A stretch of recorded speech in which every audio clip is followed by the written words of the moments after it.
Hey everyone, Jonathan with bloggingyourpassion.com, and today we're going to take our next step in our video series on using the keyword strategy tool.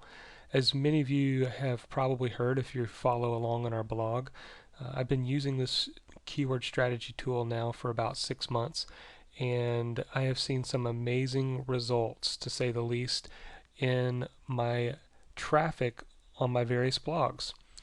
And we're using the sample blog as we go through this series called the Garden Home Guide.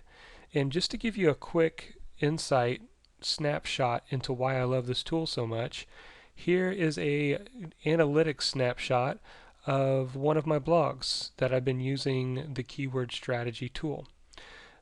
You see I was bumping along just a few hundred visits a day, and then as I began to use the tool, my traffic began to explode on certain days. 1,200 there, 1,100 here, even as many as 1,700 in a day.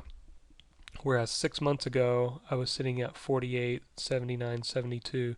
It's an amazing uptick in traffic, and I give a lot of the credit to the keyword strategy tool, and I'm going to show you how I use this tool and how you can use this tool to really begin to benefit your site.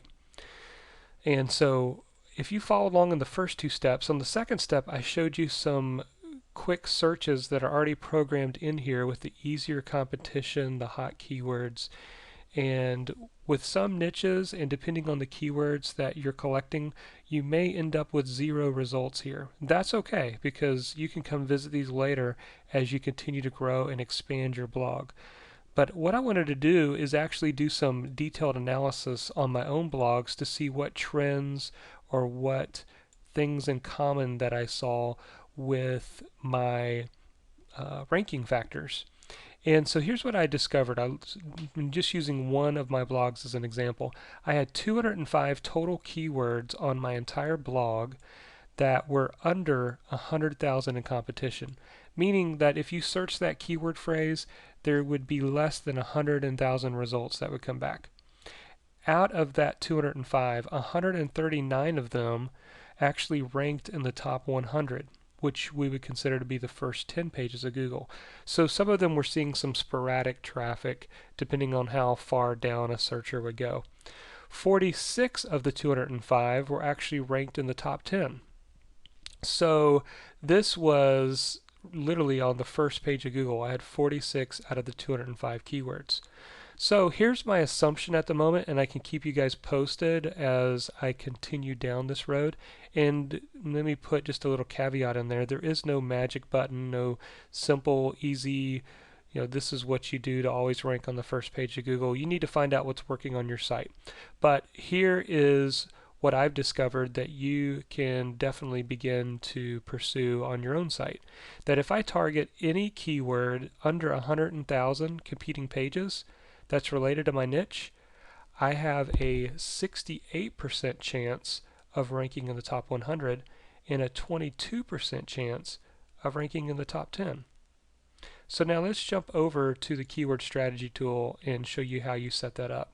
So we're here under the tab of the Garden and Home Guide, and essentially I'm going to use the filter for under 100,000. You just simply use the left arrow and 100,000, and then I would encourage you to click this Save Current Search, and then it'll show up once you label it. I've labeled it under 100K. So when I click on that, it automatically just filters out and shows me only the keywords that are under 100,000 competition. So now from there, I click on this until I get a descending order, and I like to just go through and click ones that I think just immediately would be fun to write about, that I could write some great content on. And once I've picked a few of these keywords, then I come here to tags and I tag it as draft. So now that it's tagged as draft, I can click just the draft, and I've got 33 keywords to work on. So the goal for you is to find 20 keywords at least and begin developing blog posts for each of these, adding value to the reader, and see how your rankings go.